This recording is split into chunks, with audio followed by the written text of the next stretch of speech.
All right, welcome again to Social Distillation, the submarine still of the internet, where we attempt to drop the beat and pour white lightning straight onto your brain. What are we talking about today, Samo?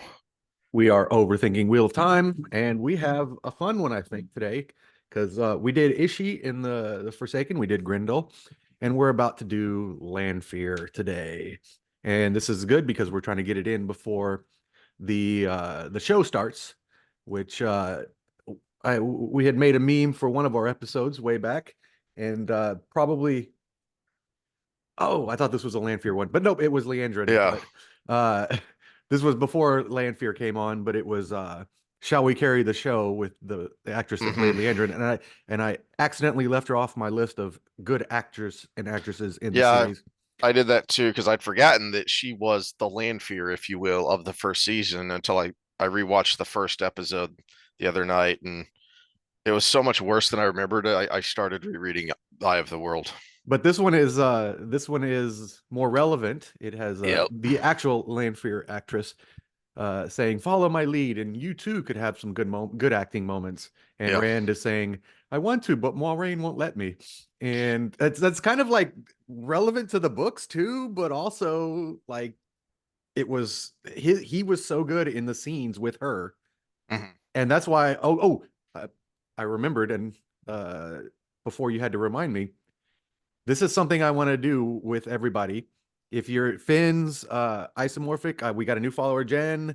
If you want to rewatch them and like rate the episodes of this one was better than that, maybe like a 10-point scale or something, or we could do like a Likert scale, which would hmm be, somewhat liked, all of that. We could probably make something work. Just kind of do that and then leave it in the comments or whatever. But don't look at the directors because I want to see that scale with the people who have been watching it. I mean, it's not sample size is going to be, I mean, we're not big enough to have a good sample size, and probably we all have a semi-negative opinion about the series that if you're listening to this show. hmm But at the same time, if we're just saying this episode was better than the others, we still could get a good comparison. And I'll have the list of directors. And when that's all said and done after this season, I'd like to see how our scales ranked each director and who did a better job than others because we can't tell if it's the actress working with the actor that made it better or if it was who directed that episode. hmm And I would love to see that. So, but Stradowski, is that his name? The hmm guy who played Rand, when he's with, and I think her last name's O'Keefe, something like that. Yeah, Lanfear. Yeah. Yeah. And when they work together, those were actually really good scenes. And when he's with Rosamund Pike, he just seems like a whiny little brat. Yeah. He's in there. And I still haven't seen. I would love to see Lanfear and Perrin in a scene because I have not seen a good Perrin scene yet in the whole damn series. So I would love to see if it's the director or if it's the actors and actresses themselves working together. But yeah, those were good scenes. The one I pulled that photo from for that meme I made was one of the best scenes in the whole series. Yeah.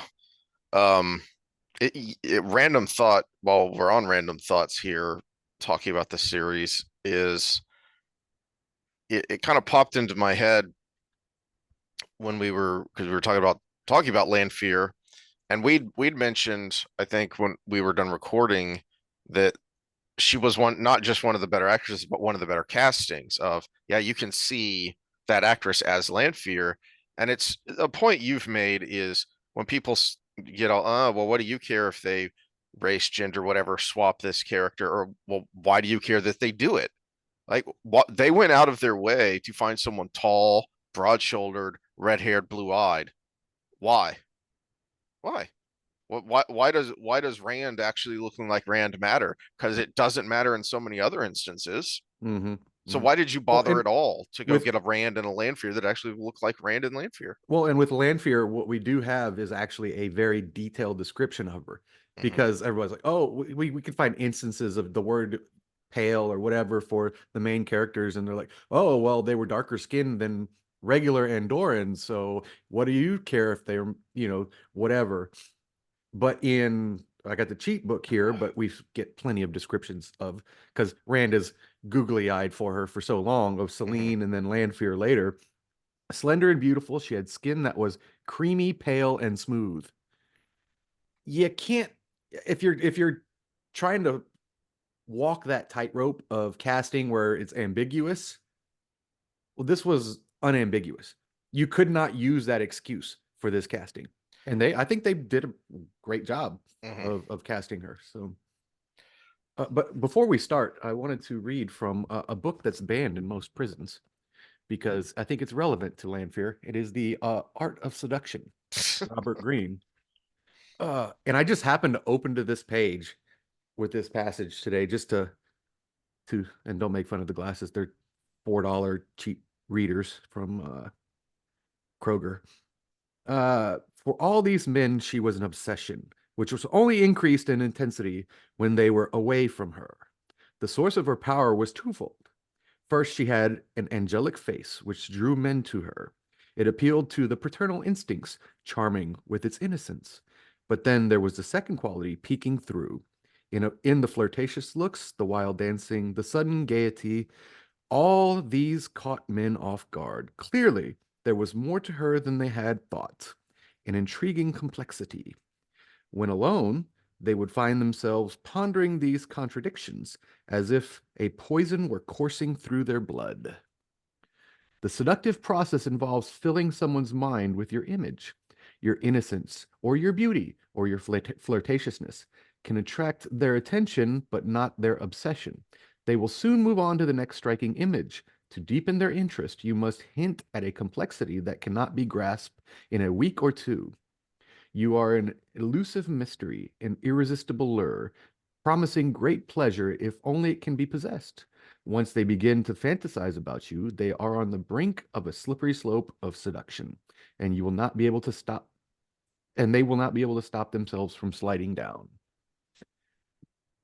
There's some things we're going to talk about today in her personality that are probably why these psychopathic tendencies still exist in the world because seduction and breeding go hand in hand and we make children. So I wanted to start off with that because I just happened to open to that page because I was going to put this up on behind me as one of the theme books. And I just read that passage and I'm like, no, I've got to read straight from it. I can't put it up behind me. So I put his 48 Laws of Power up there as a surrogate. But yeah, I mean that to me was so strikingly perfect. Well, that's the character in a nutshell, and I've got Well, several yeah. passages from the book and some stuff from the Q&As In to contrast show that. to Grendel, what Grendel became was using the seduction as a facade for her other stuff. So Hmm. she was openly acting the seductress. Whereas Lanfear, on the other hand, is acting the victim a lot of the time, is acting well, that's where the paternal instinct comes in, right? Hmm. That's oh, I'm just a girl living in a man's world. Literally, That's when we red flag first number meet one her. for me, by Yeah. the way, if I ever talk to a girl. But yeah, so it's that preying on the protectiveness of the man, no matter how strong you actually are. Luce Theron knew how strong she was, Hmm. but she still led him down that road of let me be there for you, let me protect you. In fact, as far as strength goes, I was one of the things I was doing in prep here, her strength level was 1 plus 12 in their system. Think of that compared to Nynaeve as Nynaeve compared to Egwene. So Egwene was strong, but they point out over and over and over again how much stronger Nynaeve is than her if she could only control it. I think that somewhere in there they say twice as strong. So Lanfear is stronger than Nynaeve, as much so that Nynaeve is stronger than Egwene, which is astronomical. So Yeah, in one of a couple of the Q&As, people ask about that because Jordan had said something to the effect that Lanfear was about as strong as it was possible to be. So there is kind of in his head, he's got kind of a scale. And I don't remember if it was him or the questioner related it to an asymptote on a Oh, exponential yeah. curve. Well, And 112 so, in their rating system in the book, because they have actually how they do the rating system. Run 1 plus 12 is as strong as a woman can be. yeah. Yeah. And so that is why she is stronger than a lot of men, Hmm. because she's literally the strongest woman ever. Which is, I actually, this is one thing this book doesn't do well. It gives you the rating system for female and it gives you the rating system for male, but it doesn't show like how those bell curves overlap. Yeah, because I think that was more in his head than ever written down. Mm, I would think, because one of the things he mentions whenever anyone would ask him about that is the reason it is still balanced, yin and yang, is that women, the term he used is women are more dexterous. hmm. So they're able to make more complicated weaves. Um, you know, F equals ma, force equals mass times acceleration. Well, the men are bigger. The men have more mass, so they're stronger, but they're slower. Well, Well, women can counterbalance that with the acceleration and come out to the same and force. also part of the balancing was women could create a massive circle, men could not. Hmm. Women are more social, as we've talked about in basically every sex related episode we have, whether it's Wheel of Time or not. Women are more social, men are more individualist, and that he wrote that into how the power worked. Women could make a 13-person circle, but no bigger without a guy. But men could only, what was it? They couldn't even make a circle at all Yeah, without a woman there. And then after a certain point, they had to be in charge of it or something. So there was the balance there. So 13 women could overcome any man, but they could make that circle. Men couldn't make a circle without a woman. So it was that was, I think, his biggest play for balance there. But yeah, I just wanted to point that out just to throw in how strong she was. Do we want to go through her history first, like we did with the other ones, before we go into what she did in the books? Or uh no, let's start with your breakdown of personality disorder. okay, so shades of Amber Heard run through everybody's head, but we've all known this person. I've actually dated this person. Okay, uh, there was a person I dated in the past, and we went out to dinner with another mutual friend, and that person threw down the credit card for the check before anybody else could, and picked it up. And apparently, the other person wasn't enthusiastic enough in saying thank you, so she blew up. And when I was walking her to her car to get back to my normal evening without someone blowing up, she flung open her door. It hit me in the chest and it bounced back towards her. And she started screaming me that I threw the door at her. And Yikes. yeah, so all the red flags are there. And this person, if you were to look back in history, and you really don't want to diagnose people you actually know, but you also got to know these things to protect yourself from these kind of people. Uh, is we'll call that emotional instability, and all the switches are extreme.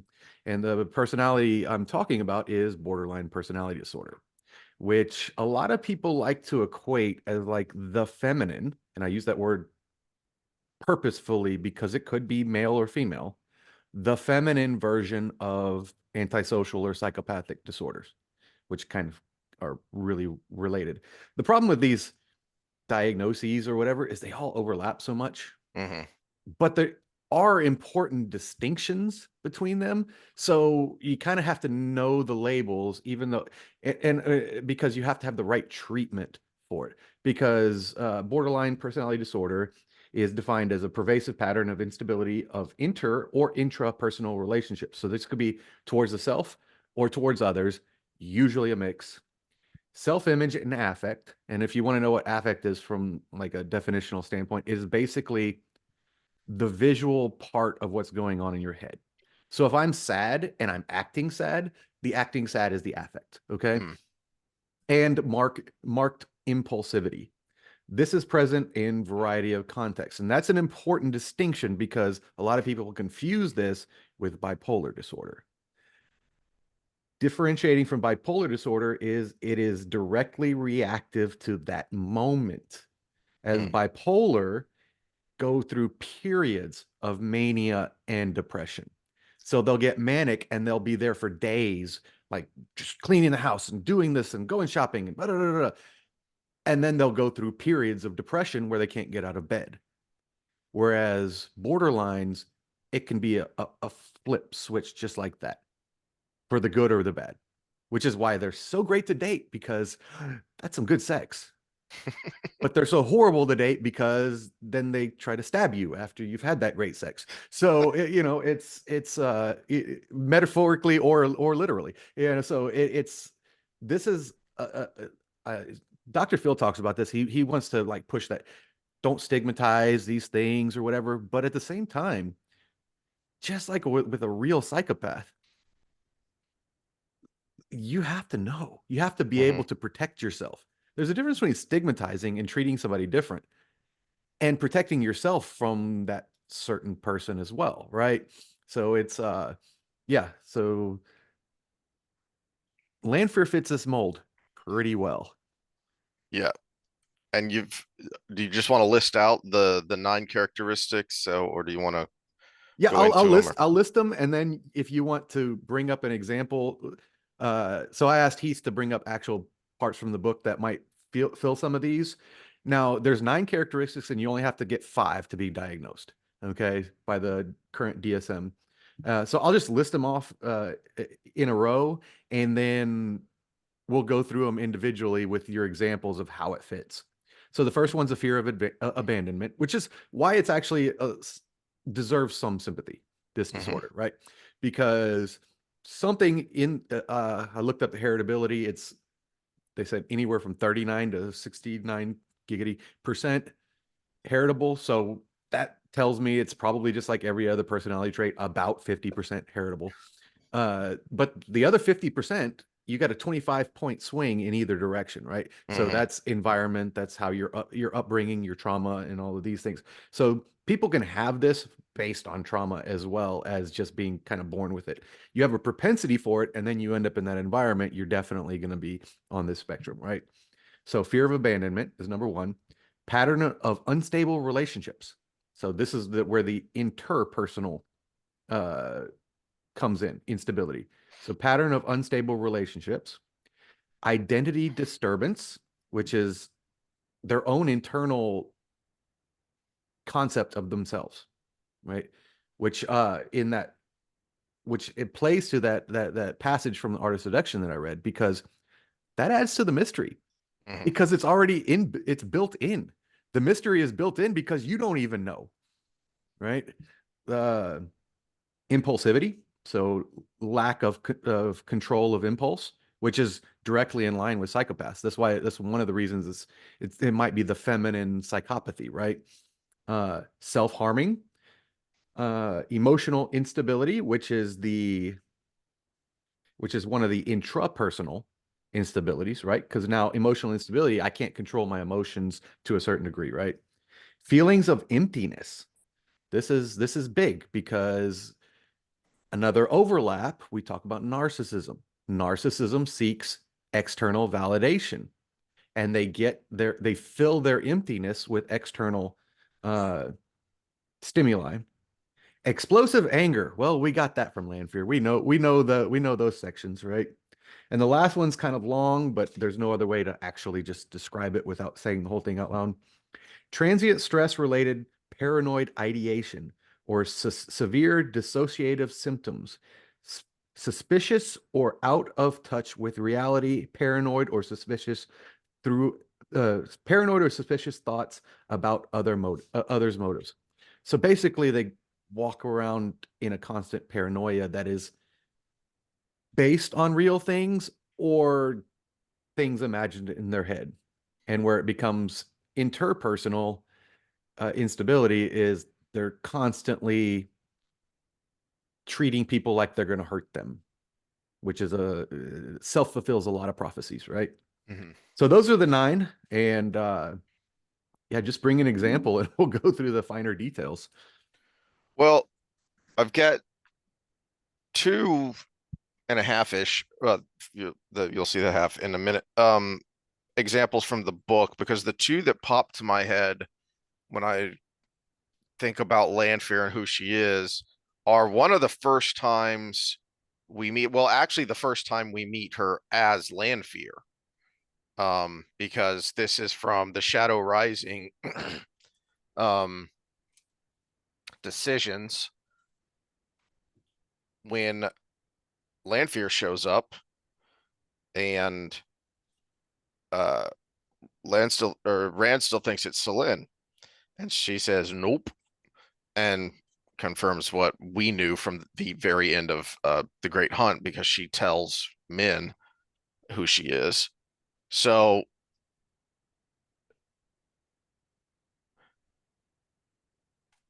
I mean, it really fits in. A lot of those points come up with the way she introduces herself.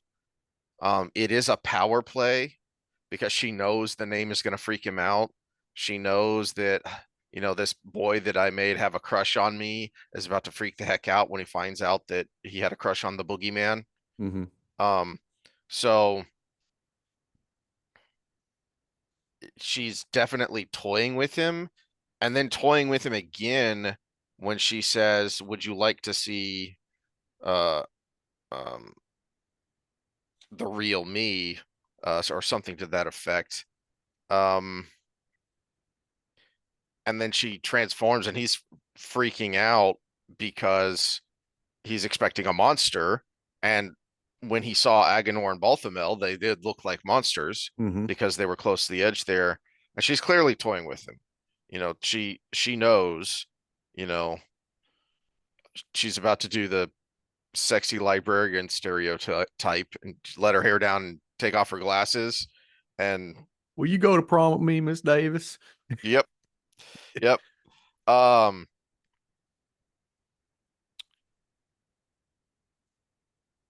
Varsity Blues, if anybody didn't get the yep. reference there. And I will admit to being one of the young men that watched the movie to have a crush on Miss Davis. You know. Um, his stomach lurched. Do you mean to kill me then? The light burn you, I kill you. She spat incredulously. Kill you? I mean to have you forever. And remember, as Jordan talked about repeatedly, that is the primary motivate. But they all have their own different slight motivations. The primary motivation for all of the Forsaken, not just the 13 that survived, was immortality. And so when she says forever, she means it. Mm-hmm. Um, You were mine long before that pale-haired milksop stole you, before she ever saw you. You loved me, and you loved power. For a moment he felt dazed. The words sounded true. He knew they were true, but where had they come from? Celine Lanfear seemed as startled as he, but she recovered quickly. You've learned much. You have had you have done much. I'd not have believed you could unaided, but you are still fumbling your way through a maze in the dark, and your ignorance may kill you. Blah blah blah. So she is clearly hit by that remark because on some level, I think she has to know it's true, but she will refuse to admit to herself or definitely certainly out loud that it is true. That no, you're mine. I'm I'm the better woman here. And I think that is so much of what drives her about with her obsession with Luce Theron is because she lost him, Mm-hmm. because she got beaten. Yeah, and well, read from the cheat book here. She always hated Ilyena and believed that Ilyena stole Lews Therin from her. Hmm. But there's a key word there. She always hated. Not I hated her after he left me and went to her. I always hated her. And so that fear of abandonment plus the paranoia usually creates a self-fulfilled prophecy. Hmm. So what was her behavior that caused him to be like, oh, this woman's crazy, you know? I mean, other than actually drilling the bore herself, but what was her behavior during that time? Uh, Unstable relationships. So in this situation, I would actually say this is kind of a point. where it's a very twisted form of love bombing. I will have you. I will make you mine. Hmm. You're going to be the king. The problem is people with this personality type tend to put that person on a pedestal. The secondary problem with that is they always find a way to make them fall off the pedestal. And when you talk about emotional fluctuations, right? It's either love or hate. She's in that love phase in that scene you just talked about, where she's still going to make it happen because this is the person that she's in love with. And she will not let him go. She's very possessive, right? But she's also impulsive. Impulsive in the fact that she probably could have kept seducing him as Celine, but she wanted it now. Hmm. She wanted But it yeah, right now. as So she I'm says going to show him before, how beautiful I am, as how she's powerful I am. as she says before she drops the mirror of mist to show her real self, which is basically Celine but more mature, is the time for games is over. Mm-hmm. So we're not playing around anymore. You know, I win. You're Which mine. is fun because if you really look at the text up until that point, had she stayed Celine with him, she might have won. Hmm. She blew herself up. It's a good point. Yeah. Um, he would have figured it out sooner or later, I think.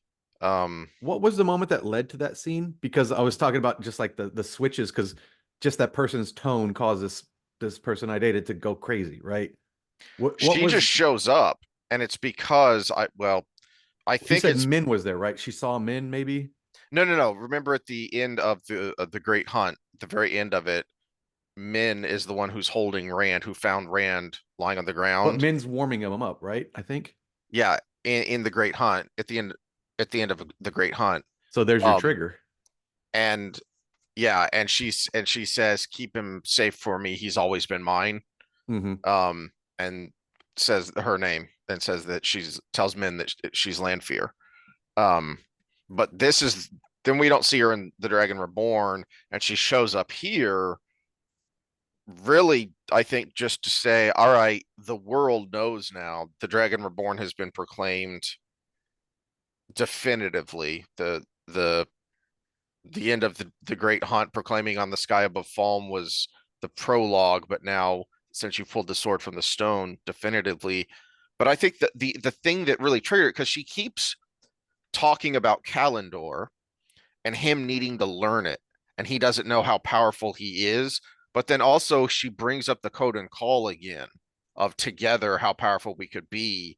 So I think this is for Lanfear, the reason she drops the disguise and goes straight to it is because now he has real power. He's no longer just the kid. He's still immature, he's still inexperienced. I can still mold him and direct him, but now he's got real power, and so I think that's part of her. The time for games is over. Hmm. Not just that he has the power, but she knows the remaining Forsaken are coming after him to take that power, Hmm. and she doesn't want that. As she says there, you were mine before Ileana showed up, and I can't remember exactly where it was, but there's an instance in Fires of Heaven where there's a similar uh, incident where he has a bit of a loose there an outburst. Uh, and I can't remember. I don't know if anyone else can remember exactly where it was in the context of it, but I remember it because she said Asmodean has been telling stories about me. That you're only saying that because Asmodean's corrupted your mind. He's turning you against me. So there's a similar scene later, and she uses, "Oh, you're just being turned against again." And Aliena stole you from me. Oh, Asmodean's turning you against me. Yeah, there's the paranoid ideation, right? So we covered at least three in that one, right? And then we Fear get of to the abandonment, impulsiveness, paranoid ideation. Uh, I think we could probably add feeling of emptiness there because her identity is attached to hmm getting him in hmm into the fold. So then we jump to Winter's Heart, and the reason I jumped here is because of how extremely different it is from that first interaction of Lanfear as Lanfear with Rand, and then um at the end of Winter's Heart with the Code and Call, um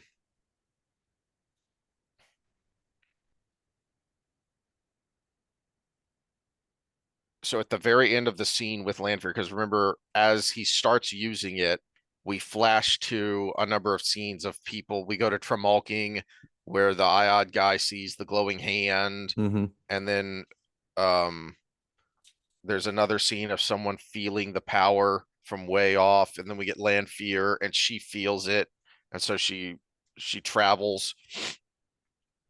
Um, as she stepped into this is the last paragraph. As she stepped into rolling forest, where scattered carpets of snow littered the ground beneath stark branches bare save for the thick ropes of drooping brown vines, she wondered where the beacon had drawn her. It did not matter. South of her, that beacon shone, enough Sidar to lay waste to a continent in one blow. He would be there, him and whatever the woman was he had betrayed her with. Carefully, she'd drawn the power to spin a web for his death. So we have completely flipped Mm-hmm. to, well, if I can't have you, no one will. Well, Um, and that was one of my bullet points, I think, in the notes I sent you uh for the nine, the pattern of unstable relationships. The mhm. last bullet point I have is anger quickly becomes pure, and I all in all caps, hate. It is death to you. Oh yeah. Um, now I have a But that's number of, that's after they fall from that pedestal, right? yeah. And he fell from the pedestal by doing the thing without her. Um, and the connection back there to the beginning, because from the beginning she is, and I think there's so much wrapped into whatever woman he had betrayed her with, because he's with another woman, whatever the reason. I don't think she really cares.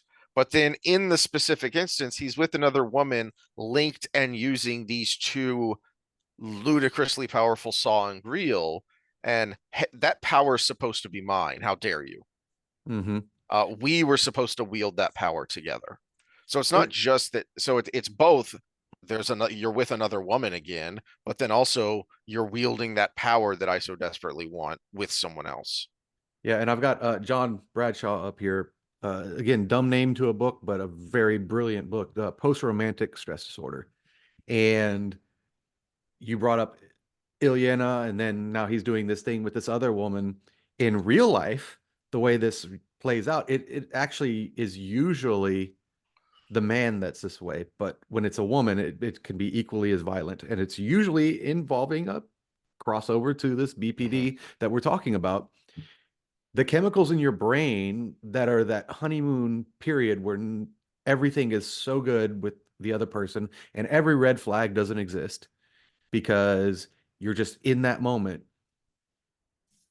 If there's a mismatch to when those start to subside, is a lot of times what causes a violent outburst to the end of a relationship. So in this case, Luce Theron apparently got past those romantic feelings before she did. And in real life, even the chemicals that are flowing through your brain that cause that bliss in the beginning are stimulating the exact same things. We talked about this before with the hypothalamus, where you stimulate it a little bit and it causes the rat to get horny, and you stimulate it a little bit more and it causes the rat to get aggressive, right? It's the exact same system, but but because one person mismatched in where they were in that system, the other one gets violent. Well, and I think something that I have thought, and it's kind of reading in between the lines and inferring things, because he doesn't tell us specifically, but I get the impression Luce Theron and Myron might have been together for like a century. Yeah, which because would be past what we have in real life. I mean, yeah, so it's so somewhere from about a year to 3 years, depending on the relationship. exactly. Yeah. So you could have a fling that lasts for 50 years in a world where you can live to be 1,000 or older when Hmm. you're someone who is as powerful as these channelers are, as Luz Theron was. Um, because like I said, the Well, first according to episode the was big book, your power in your ability in the power for women determines your age, your top end age, but not so for men. oh really Yeah, interesting. yeah, that was interesting. I didn't get to read all of it because I was focusing on the other stuff, but Hmm. it was, Well, yeah. when we see him in the prologue, it makes a point that there is more gray in his hair than brown now. So he is past middle age. And it also from the prologue, we see that he had grown children by this point.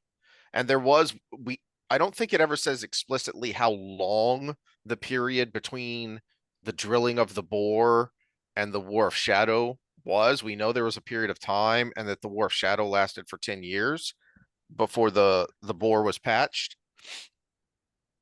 Um, the point being, they had been apart for a very long time. I think by the time the Mhm. bore was drilled, Which and might I have which might have been part of her obsession with yes, finding what was it, as a research scientist, not very accomplished, studying new methods of using the one power. Her search for alternative led to the bore, is what it says. yep. And her search for that might have been born of that kind of externalizing obsession that she Mm. lost. Like, maybe if I find this, he'll love me, kind of thing.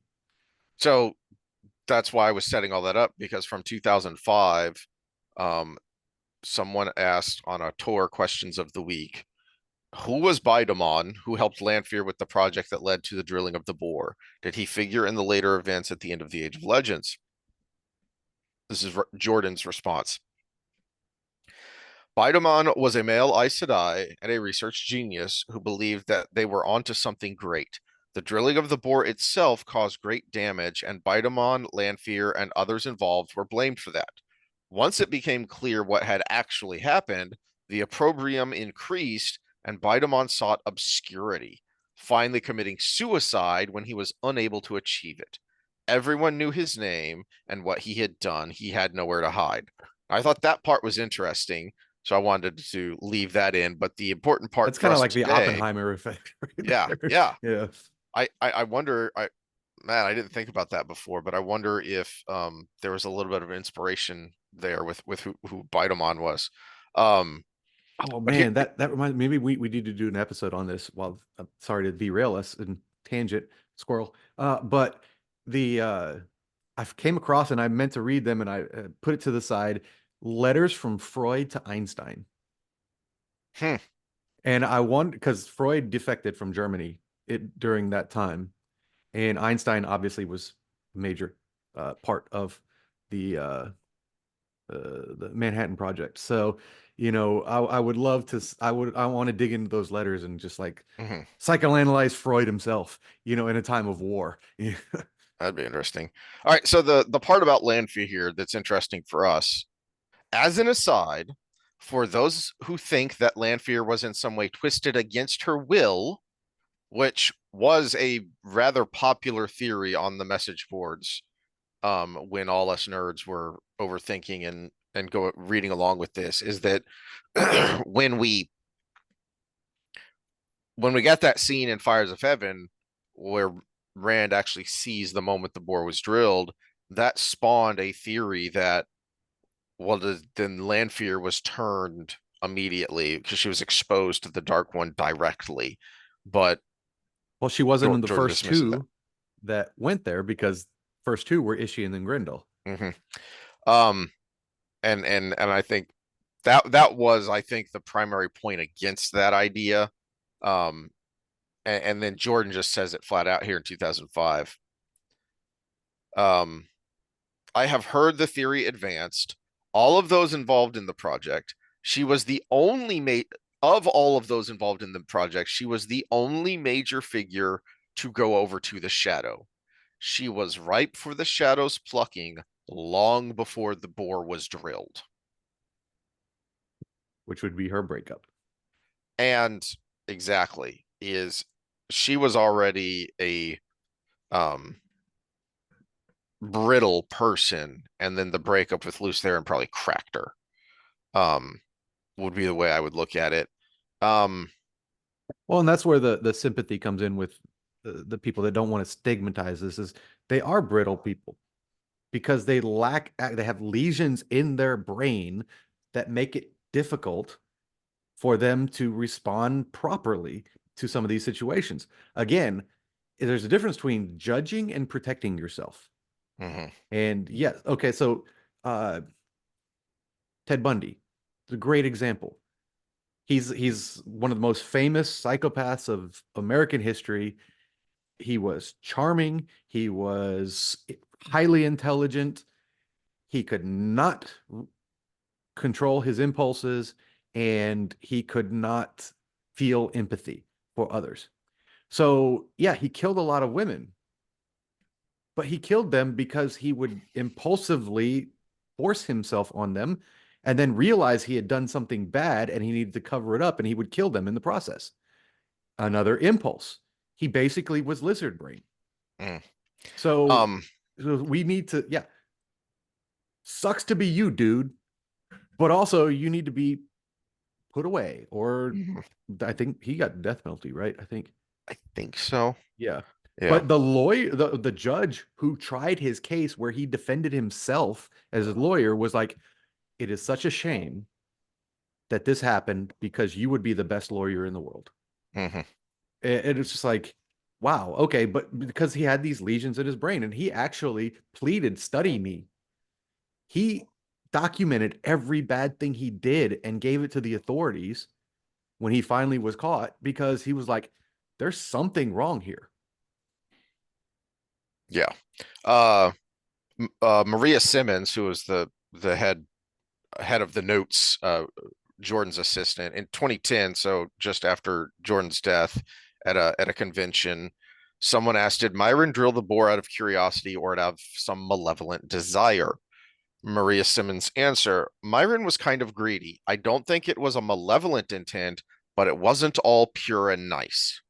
So that she adds a little more to that idea of uh yeah, she's Bidamon may have been thinking, you know, this is incredible. This is, uh Einstein and some of the early guys, when they realized what could be done with the atom, it was nuclear power. It's like what people think of cold fusion now, of we will revolutionize the world if we create cheap, clean, abundant energy. That's that's what they were thinking. And then they saw the test of the first bomb and went, holy shnikes. Mm-hmm. And then more and more when you see the results of the bombs dropped on people, and it's, oh, what have we done? So Bidamon was the, you know, oh, what have we done guy, and Myron was the, ooh, this is neat. Yeah, what can we do with? What can we do with it? Yeah. Yeah. Because they went into it with that frame of thought in the first place. Um, Well, and that's where this overlaps with psychopathy too, because the same mechanism is there of not being able to uh feel what this does to other people. All she could feel was, what does this do for me? mhm, And stopping there does nothing for me. Like harnessing this power. I mean, it's very clear that she doesn't love the Dark One. She actually wants Rand to defeat the Dark One so they can have all the power for themselves. What does this do for me? She doesn't even want Rand for Rand. She wants the validation of mhm, the most powerful person in the world, but she doesn't want him because she wants him to feel good. She wants him because he is the tool for the thing that she wants for herself. Yep. Yep. At the very end there, what is she saying? You know, kill these people and we will control Moradin and we will control the Dark One even, is what she's telling Perrin. Is so again, it comes back to all about control. And this is one of the last ones. I Well, found this. let me add this, and it maybe it will play into the last one. Is one of the things about, because of the impulsivity, one of the things about people with this disorder, and same with psychopathy, as I just talked about with Ted Bundy, is even if they're highly super intelligent, they have trouble implementing the plans that they can come up with Hmm, because they're so impulsive. And when I was doing the research and real life stuff for this, I was like, that's exactly what happened to fucking Lanfear every time, because she kept like making these genius plans and effing them up herself. yeah. Look what ended Lanfear and got a Sindane is, she's standing there. Um, she's acting like a Bond villain, basically. I mean, she's somebody asks somebody asked Jordan about this, and I didn't actually have this one up, so now I can't remember what number it was. But they were asking about the logistics of what happened on the docks at the end of Fires of Heaven, and I'm paraphrasing here, but she climbs up on the wagon for three reasons, basically. One, because she actually is at her limit of the one power with all the things she's doing, that she doesn't have any power left over to get the angreal that she's trying to get, which is the other reason she climbs up on the wagon. So she climbs up to get the angreal because she doesn't have any power left to just grab it with a bit of air. But then he also says, and for the effect, Lanfear was always something of a drama queen. So she is, to your point about being undone by herself, she's acting like a Bond villain here because she wants to make darn well sure that everyone who sees, and especially Rand, knows, no, no, I'm the one in charge, and this is your fault for screwing me over in not the way I wanted. Yeah, in the sense of intelligence and knowledge, she's an adult. But in the sense of self-control, she's a 2-year-old. Mm-hmm. And So, that's actually the best description of psychopathy and mm, borderline and antisocial and all of those things that you can think of. They're basically 2-year-olds with the knowledge of an adult. so this was something Sanderson said that I found interesting, and it said a Memory of Light signing in 2013, and someone asked about Lanfear. When she pops up next to Perrin several times in Tel'aran'rhiod at the Black Tower, she would speak to him briefly, then glance at the sky and vanish. Was that part of her act, trying to convince Perrin that she was no longer serving the Shadow, or was she genuinely afraid of being caught by him? Sanderson. Here's the thing about Lanfear. Just about everything she does has an element, a veneer of truth to it, and that greatly exaggerated, but no more than that. And as you said, she's playing a different game than everyone else, and I mean everyone else. They're all playing chess, and she's playing backgammon. You cannot take her actions at face value. Hmm. Um, and then do you have anything to add to that? Oh, shoot, or is that just kind of sum up a lot of what we've been talking about? I think it just sums up what we've been talking about. Yeah. So I don't know why this had kind of gone by me, and I don't know, maybe I just didn't care. But the last one I wanted to bring up is from the prologue of A Memory of Light, and someone asks about Slayer in the town when he meets this woman. And remember, as he's sitting there, we get a pretty lengthy and creepy description of the town Hmm. of, geez, there are humans who live here. This is horrific. Um, and Moradin comes walking down the street and he thinks, ah, so it's Moradin. And Moradin just walks on by the tavern he's sitting in. And instead, some woman comes in that he doesn't recognize.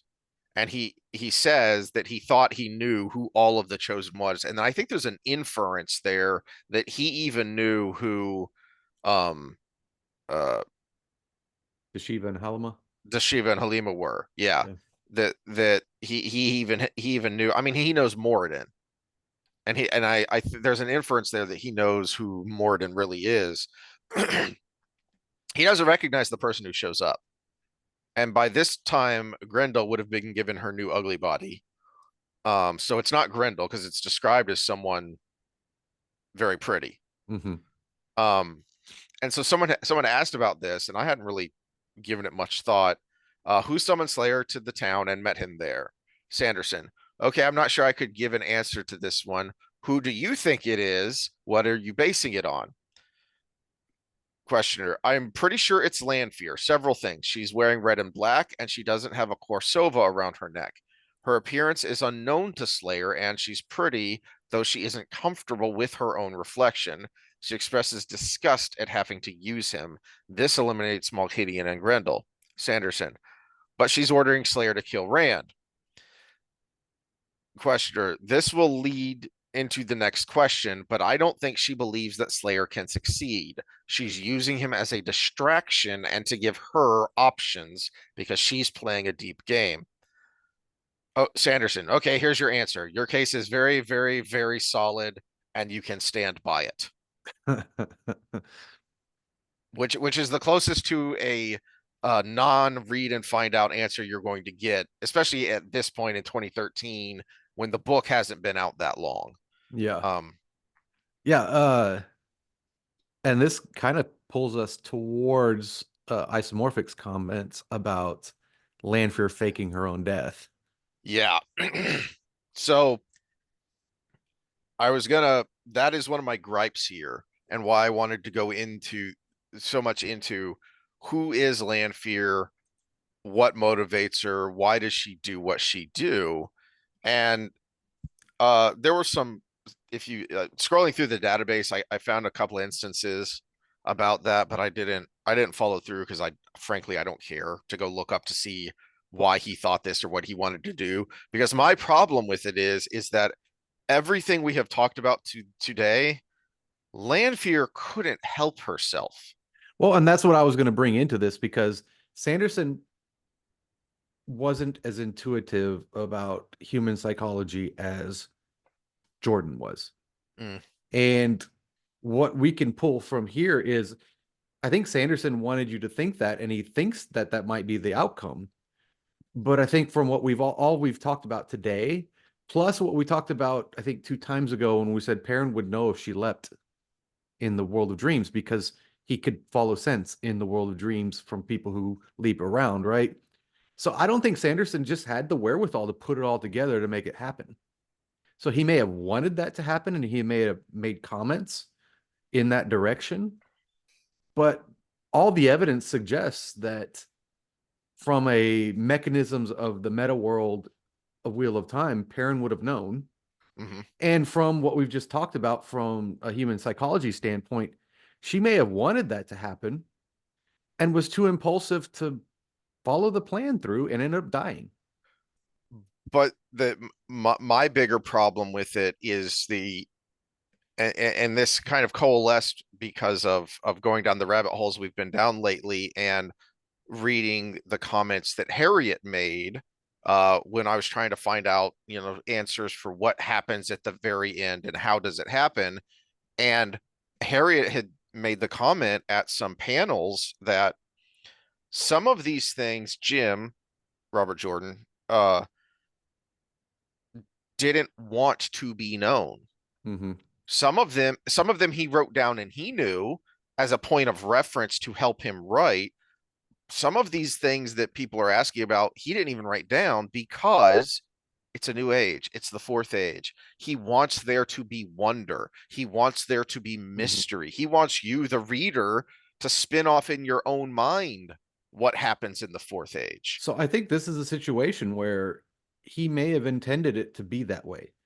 An unknown that went out there, or even we knew it and oh, Lanfear went on to the next. But Sanderson just fumbled.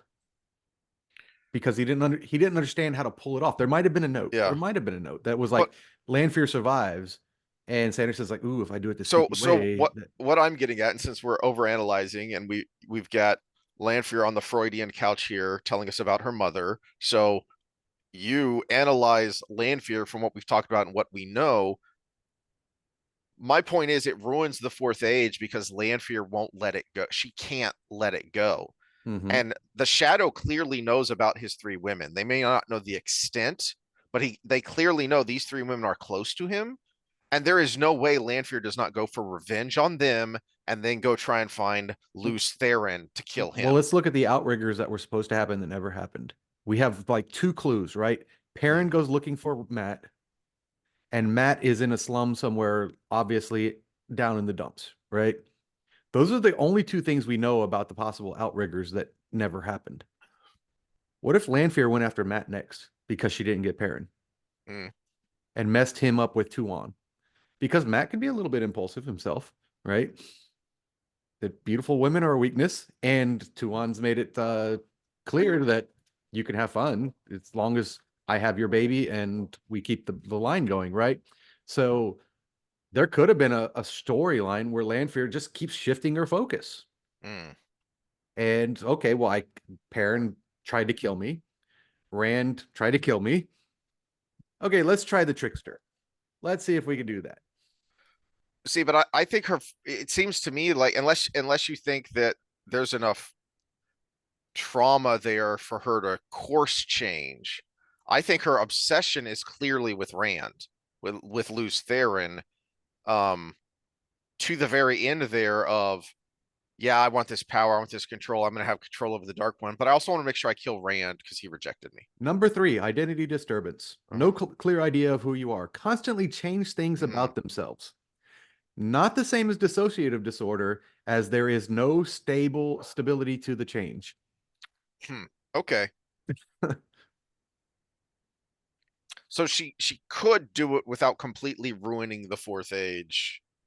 Well, because Well, I the mean, who knows what could happen in Shanshan that yeah, could end up ruining the fourth age, right?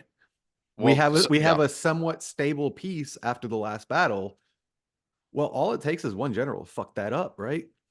So, So I'm also basing this partly on heavily between the lines stuff here because um remember going all the way back to my new copy here of The Eye of the World, the first um prophecies that we see, the very first ones, the first time he does the uh opening page right before the first chapter here, and it's actually two because I had forgotten, and both of them are author unknown, the fourth age.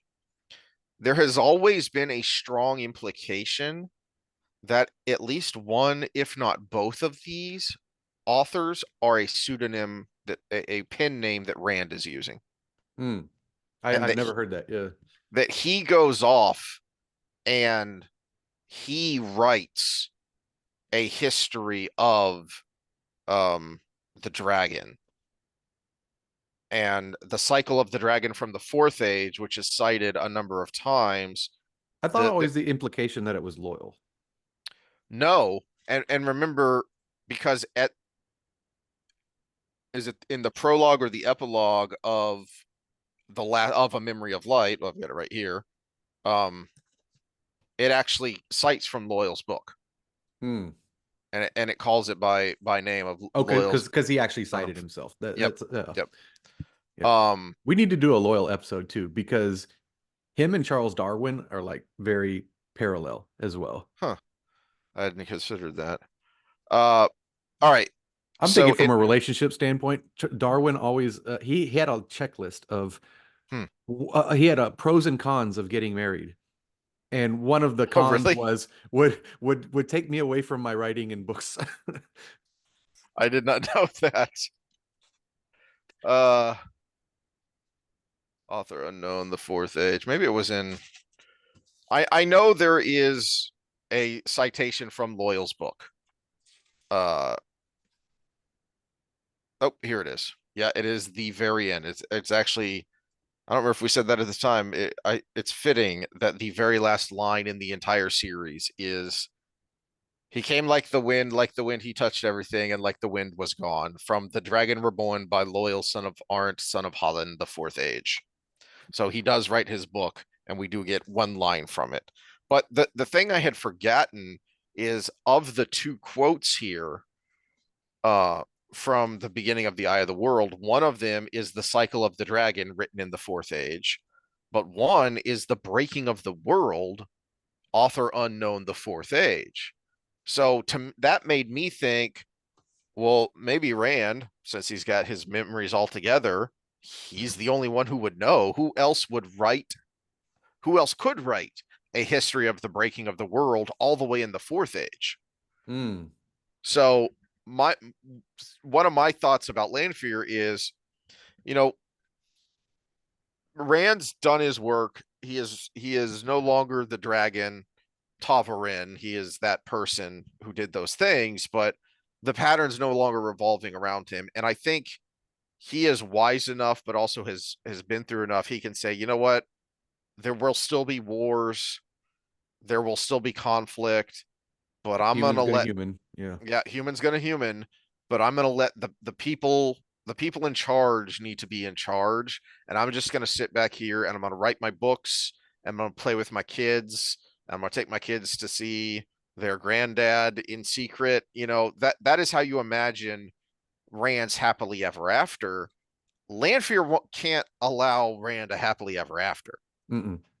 So that was my thought of how it doesn't work that she lives, because there is a very strong implication both at the in the end and with the things that Harriet said and some of the things Jordan said before he died, that Rand actually gets his happily ever after. He actually earns his happily ever after. But he can't have that if Lanfear's still around, because she won't let him be. Yeah, that is important because her obsession is definitely there and the anger and everything. But at the same time, there could have been a plot that he just protected himself from. Because some guys do that. I mean, sometimes your girl poops in the bed and then you go to court, you know? It's just we're gonna have to do an Amber Heard meme on this. Which, by the way, actually, AI scans on all the faces of famous people have her as the perfect beauty of the world. Hmm. She's the most symmetrical with the exact right amount of femininity for a female face and all of these things. And it's like, I'm, I mean, I don't know if I'd put her number one, but at the same time, it's pretty damn close. Yeah. But yeah, so it actually would be fitting if she would have been cast for that part. But no, I like the current actress. Yeah. Uh, but it's yeah, she may have her machinations even if she's still alive, but he may have just done a great job of protecting himself from it Hmm. because he figured out all this stuff that I have noted on a paper right here, right? And he's got three females to help him with the process. And it takes a girl to know a girl, right? So there's all these protections, and we'll never know. But like you said, that would you say Jordan said he deserved his happily ever after? I recall there being some comments he made that indicated before he died that Rand would get a happily ever after. Yeah, well, and also we have the intervention from the creator too. And without the madness and the taint touching him, he might just be better at resisting the Mm. urge to go that route. So I don't like it, and I couldn't find enough on it to know. Is this Sanderson's headcanon, or is there actually something in the notes that led him down this road, or if this uh just something he was trying to weave into the story? let me see if I have the direct comment from Isomorphic. When was that? Which episode was that? Oh, it was a couple episodes ago, but Oh, here we go. it was Sanderson in a flat out Reddit. says it was his intention for Lanfear to stay alive after faking her death. He said this during one of the long podcasts with some soy jack dude. Okay, so you might have to actually tell Hmm. us which podcast that was, so I can listen to it. But yeah, it I this is what one thing we've talked about with great literature too, though, is we can have different thoughts about it as individuals, but the canon still stays the same, right? Yeah, and should. Hmm. So Um, I'm all cool with her having survived that situation, but I'm leaning towards that's what she wanted to happen, mhm. but because she's not good at forward planning because of her impulsivity, she thought she had Perrin. She thought she had him. I mean, that's the whole point of how he was able to kill her, theoretically kill her, right? Was the fact that she was like, "Oh, I got him. He's good. All right, he's gonna do what I want." And and it worked against her because she had that final impulsive moment that ended her. That's where I'm leaning. If someone says, "Oh, she's still alive," I can see the point. I don't think with the metaphysic that she would have been able to pull it off unless she was a uh, an illusion in that moment to begin with, which I still think Perrin would have figured that out because he can smell her, right? Mhm. And so that yeah, with the way Perrin's control over the dream world was progressed, I mean, even in the cheat book, it says she thought she was the best Mhm. dreamer, but history says others exceed her ability, is what it says in the cheat book. So it could have been hubris that ended up doing her in, and I think that's the most likely explanation, and we can put Occam's razor to it. Yeah. Uh, Now, Sanderson may have said something that said he wanted to do that, but again, we've bitched about how he's not as smart as he thinks he is, anyways. So he may have just messed it up. Yep. Yep. There was a lot of hey, you're not as smart as you think you are. Um, thinking when I rewatched episode one of the show and then started rereading Eye of the World as yeah, boy howdy, there's a lot of dumb in here. Well, there's so much overlap with these disorders. Sanderson may be the male version of this, right? He may have had a plan that he just couldn't stick to because of writing, right? Oh, this is cool. This is cool. This is cool. This is cool. Which we've bitched about with Matt a lot. Is he put Hmm. in things that he's like, oh well, everybody loves Yoda. Let's have a baby Yoda. It's kind of he couldn't help himself, right? Hmm. So it's yeah, I think there's a lot of that going on because we can speculate all day, and Sanderson could have said something. Doesn't mean he did it right. Yeah, yeah. If that was the intent, well, I don't see it. Hmm. You know. Um. But we appreciate your research, Isomorphic, and please, yeah, go ahead and if you can find that interview and link it, that would be awesome. Oh, yeah. Uh, Well, awesome. It sounds horrible, but yeah, I know I don't want to listen to the soy jack, but it's always good to get things out of people's mouth instead yeah, of speculating about it. Uh, but yeah, that's me putting Lanfear on the couch and you finding examples from the book that support it. I think she checked off every box, really. You only yeah, need 5 for the diagnosis, so we definitely got more than 5. That's for yeah. sure. Well, uh, speaking of couches and women and abuse, next time I've seen too much of this Tate nonsense. We're gonna have to talk about it because it is ticking me off. Um, and I've seen some clips of some of the stuff he said on the Patrick Bet David show. Uh, Yeah, I've been oy. meaning to watch that. But It, I yeah. also have a different perspective because I want to. There's a historical analogy that's being thrown around out there that's annoying the crap out of me, and I want to undo this once and for all. The idea of the enemy of my enemy is my friend, and the example everyone always points to is we allied with Stalin to defend the world against Hitler. We should unpack that. Yeah, probably. Well, but Bet David has talked in length about it, and in fact, the next day he did his normal round table with Jillian Michaels, who has a very healthy opinion about Andrew Tate. And she's like, I think I could kick his ass, kind of thing. But she's also like, I wish he would do a podcast with someone like me because his stuff and me talking back as a woman I don't think he's going to be able to stand up to it because he always brings stupid women on his Hmm. podcast. He Hmm. doesn't talk to capable women, and I'm a capable woman. And when he has talked to women, they have been simps, like Yeah, with Candace Owens. This yeah. is someone who already is propping up your worldview, No, and it's everybody's heard my opinion of Candace Owens. It is not. It oh is not yeah. good. Yeah. We have yeah, we've heard your opinion on it, and me ranting about why did the right platform this woman. It is just it was absurd from the The beginning. same reason the left would have, because she checked boxes. Exactly. Okay, so we got comments from last time before we go on. Because All right. Scott is back. Welcome back, Scott.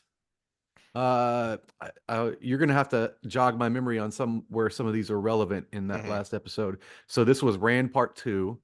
From Darkness to Enlightenment was the title. World events have a tipping point. Europe had time to stop that German paper hanger, but they stalled and furned until the catastrophe was upon them. I think any point you can think of had a slow burn, then reacted or reached a tipping point. I guess real life is like a snow avalanche. It appears calm and peaceful until one snowflake too many falls.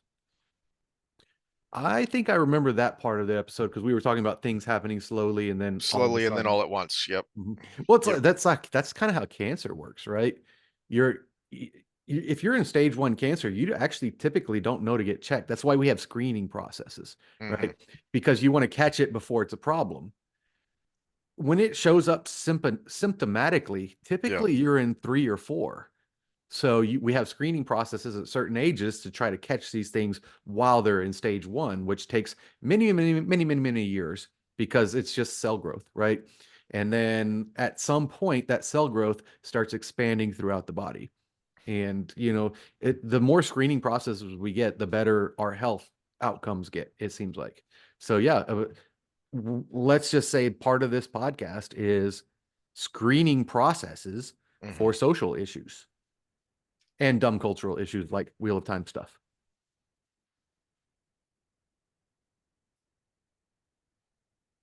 The oak and the willow analogy is, I think Jordan even uses that himself, uh, at least on one occasion, if not a few, Mm-hmm. about the oak being strong, but then getting snapped by the wind versus the willow that goes with the breeze.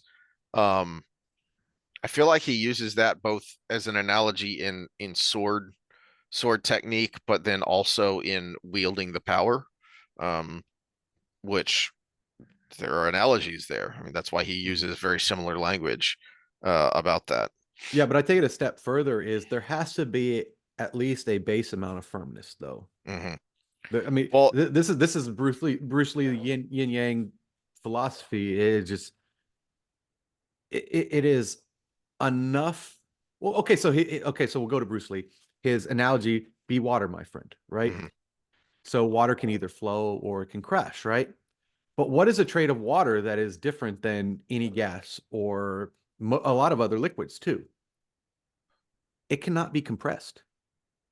That's why if you put the little air bubble in a bottle of water and then you press the bottle, the air bubble will shrink. But because the water stays constant. That's how hydraulics work, right? So the liquid stays constant while you compress all the other things. And almost everything in this world can be compressed except for water, liquid. So uh there's still firmness to it.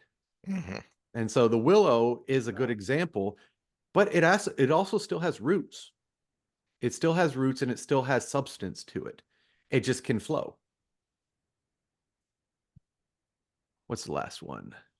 Oh, this was uh, this is probably for you because you yep, mentioned Mulan. I remember that. yep. And why are we teaching children these messages? The awful morals of modern storytelling. And Scott says the answer to me is that evil forces are loose in the world, and the feeble-minded don't resist it as strongly as a morally based person. I think that ties directly to what we were just talking about a strong foundation. Hmm. Is so speaking of tree analogies, when you plant a young tree, when you plant a sapling, you have to tie it down.